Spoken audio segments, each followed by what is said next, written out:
So Disney seems to be in the business of keeping people alive forever in forms of digital characters. So let's talk about Marvel Studios' attempt.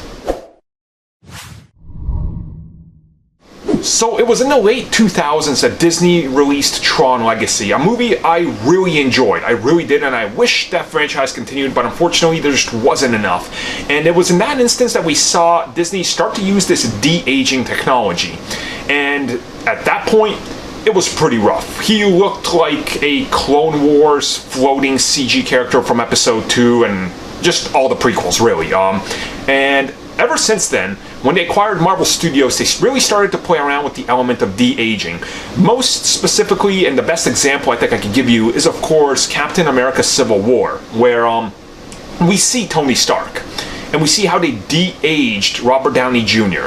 And that scene is rumored to have cost about $5 to $8 million for just about 1.5 minutes to 2 minutes. But when you start going into the future, you start seeing that they're using more and more of that technology. Ant-Man, of course, used it. Ant-Man and the Wasp definitely uses it to a degree. And from now, what we're hearing is, you know, Disney and Marvel are going to do it for Captain Marvel to a crazy big degree, because they're going to be utilizing it in every single scene that Samuel L. Jackson, who plays Nick Fury, and Phil Coulson, who is of course played by Clark Gregg, are both going to be de-aged in every single scene. Now, how many scenes do they really have? Well, I'm gonna guess Coulson's probably in it for a couple minutes, Nick Fury maybe 10, 15, 20 minutes max, right? But that's a lot of money to be able to use, and you really just have to think about how much the technology has gotten better, because that is Disney's technology that they've developed, so naturally it's in-house and they're making use of their own technology and just getting better and better, and subsequently cheaper and cheaper, you would assume. And that's definitely going to be a show of how comfortable they are with this and what they're able to pull off with it, which honestly I'm really excited about.